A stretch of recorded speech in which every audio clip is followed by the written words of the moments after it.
Hello everyone, उम्मीद करता हूँ आप सब लोग बहुत अच्छे होंगे। ये क्वेश्चन कभी कभी बोर्ड में पूछ लिया जाता है, कभी कभी पूछा जाता है।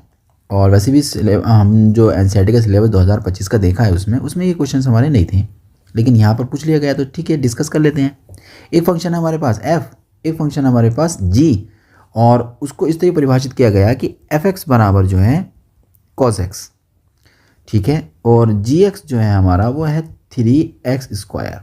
भाई इसकी डेफिनेशन आपको समझनी है और ये समझना आपके लिए बहुत आसान हो जाएगा, ठीक है। फंक्शन सुनिए ध्यान से। f क्या कहता है कि f जो फलन है वो ये कहता है मेरे पास कोई भी अगर वैल्यू आती है, कोई भी वैल्यू आती है, मैं उसे कोस के एंगल में रख दूंगा। यानी कि अगर उसके पास कुछ भी आ गया तो ये कहाँ चला जाएगा, सीधे का सीधा कोस के एंगल में चला जाएगा, ठीक है। ये बात समझ में आ गई। अब जी क्या कहता है, जी कहता है कोई भी मेरे पास अगर वैल्यू आ गई ना तो मैं पहले तो करूँगा उसका स्क्वायर, फिर उसमें 3 से कर दूंगा मल्टीप्लाई।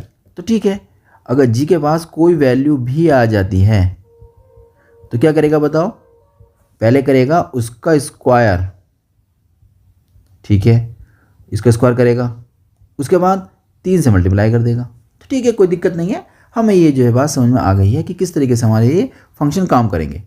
चलिए और स्टार्ट करते हैं इस क्वेश्चन को। जो क्वेश्चंस आपको समझ में आ जाए, अच्छा लगे, उस पर आप लाइक कर दीजिएगा, अच्छा लगता है ऐसे देखना, ठीक है। सबसे पहले हमने लिखा कि जो एफ एक्स है वो इतना है और जी एक्स जो है वो आपको 3x² मिल जाएगा।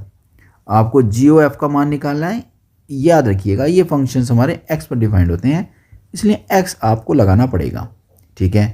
अब कैसे सॉल्व किया जाता है, पहले इन दोनों के बीच में लगाया जाएगा ब्रैकेट्स, बाद में हमारा जी आएगा। बात समझ में आ गई आपके? इतनी बात समझ में आ गई तो आगे चलते हैं। अब ध्यान समझिएगा, हमें ना अंदर की वैल्यू पर जो है ना वो देखनी होती है। तो अंदर है एफ एक्स, एफ एक्स का मतलब कितना है, कंप्लीटली कोस एक्स है, तो अंदर तो कोस एक्स आ गया, कोई दिक्कत नहीं। अब जी के अंदर कोई भी वैल्यू आ जाए, जी क्या कहता है कोई भी वैल्यू मेरे पास आएगी पहले करूँगा उसका स्क्वायर, इसका मतलब जो भी वैल्यू कोस के पास आई है पहले होकर क्या होगा उसका स्क्वायर, फिर कहता है मैं उसमें 3 से मल्टीप्लाई करूँगा, और फिर करेगा 3 से मल्टीप्लाई। तो फाइनली आपने बड़ा खूबसूरत तरीके से इस वैल्यू को फाइंड आउट कर लिया। ऐसे इन क्वेश्चंस को सॉल्व किया जाता है। तो उम्मीद करता हूँ ये क्वेश्चन आपकी समझ में आ गया होगा। हम लोग मिलते हैं एक नए क्वेश्चन के साथ।